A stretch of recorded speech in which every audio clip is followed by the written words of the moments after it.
Hello. Well, this is just to explain a little bit the video you will see now.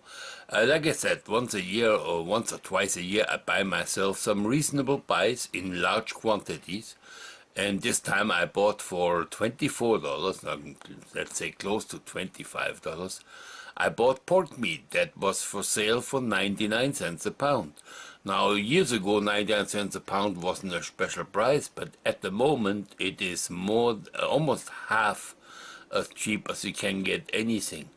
The way you get it from the butchers is, well, this guy, whoever cut this, I think they cut it in those two ugly slabs so people don't buy it, so they don't have to give away the food like this, and they save it to cut themselves and then sell it for 2-3 times as much as it is worth right now in the hole. Could be. It's just an idea. If you ever see this, if you ever do this yourself, don't worry, there is really nothing you can lose, even if you don't know what you're doing.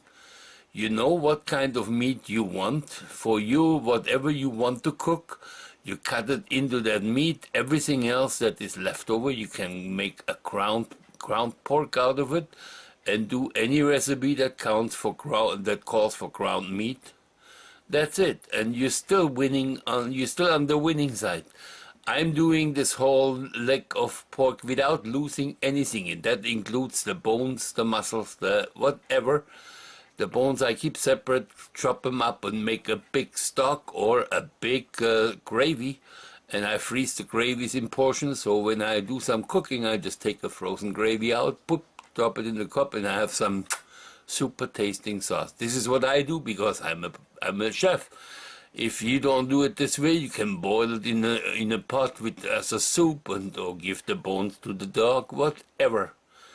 But nothing is lost if you do this the right way, and the price, the money you save with it is incredible. Plus, it is fun. Believe it or not, it is fun playing a little trick on the system and saving money. Well, have fun with it.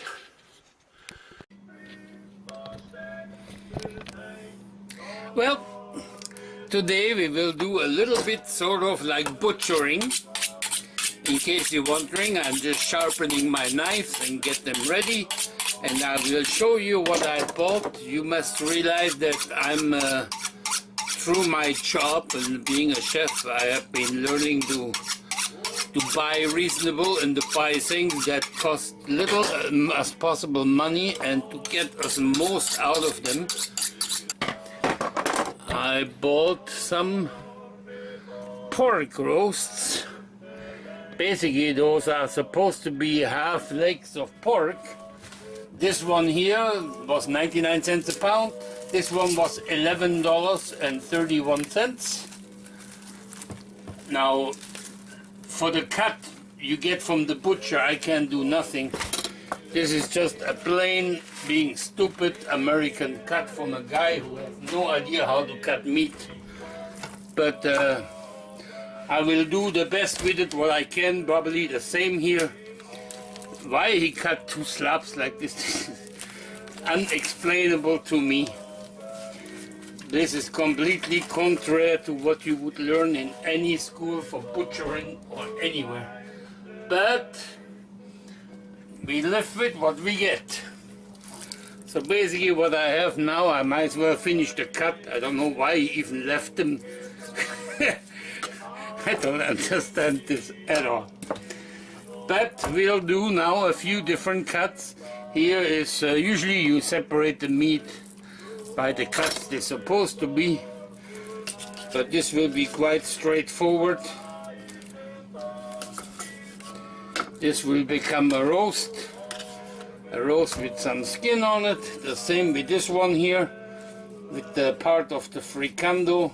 Fricando is that part of beef that will be a nice roast for about, well, I would say four people. Good meal.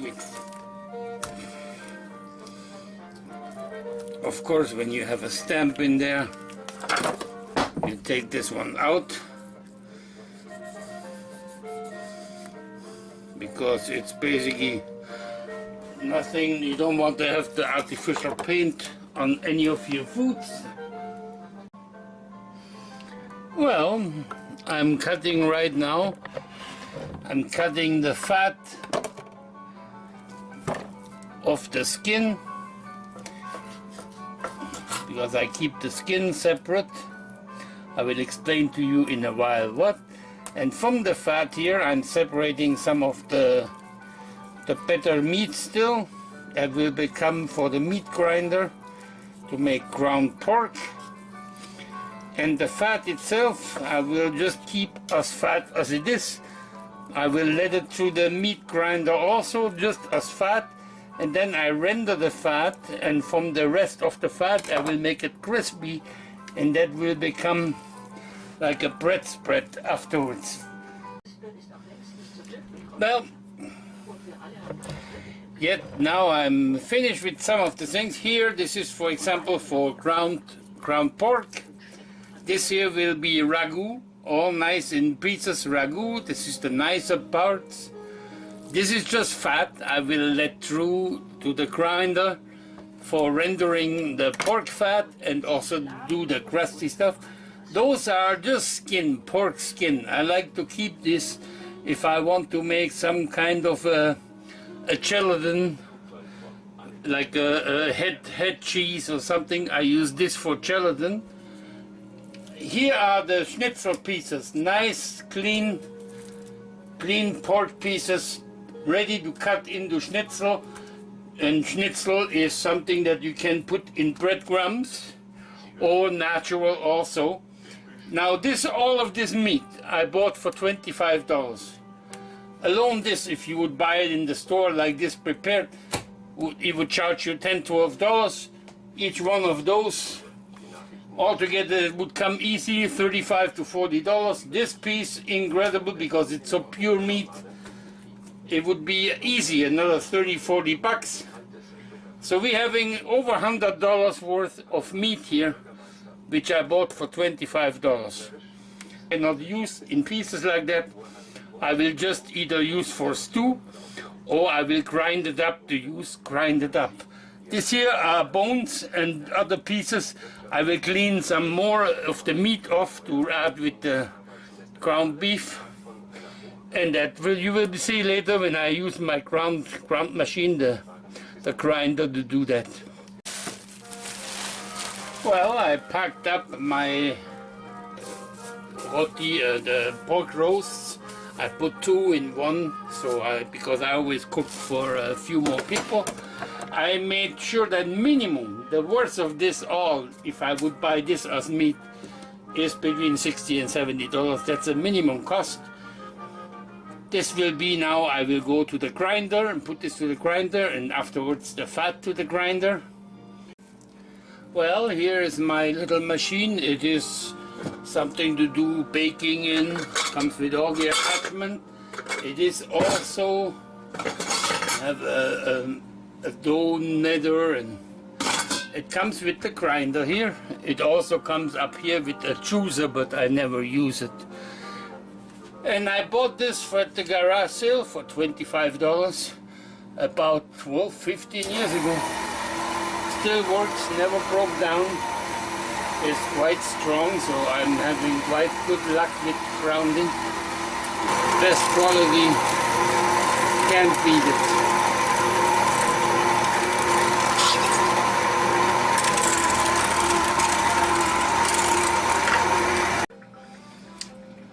Well, this is just a few minutes later. As you can see, this is the ground fat.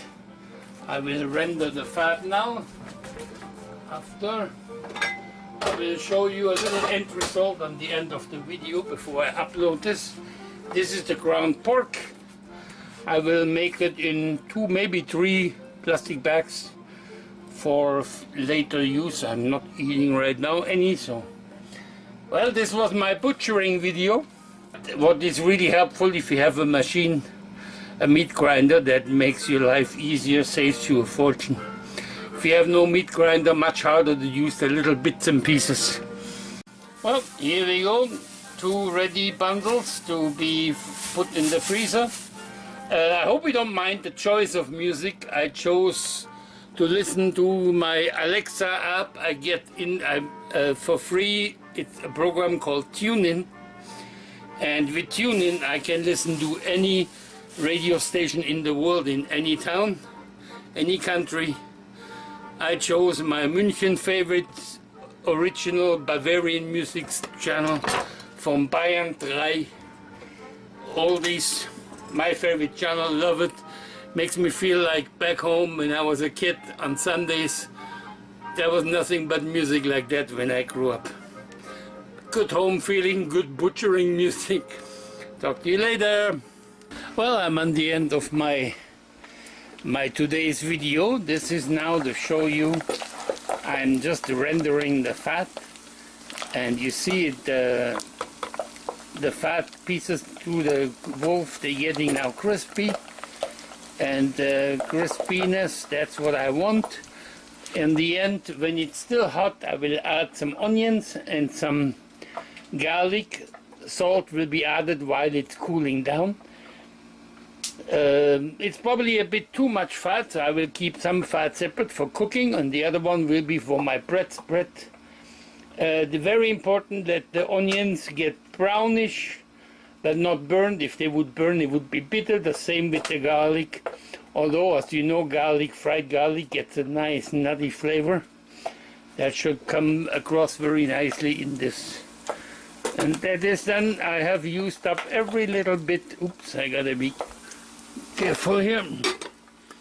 I have used up every little bit of the pork leg, as it is supposed to be, no waste. Okay, little explanation for the end. The rendered fat, you saw it crisping and crackling away in the pot.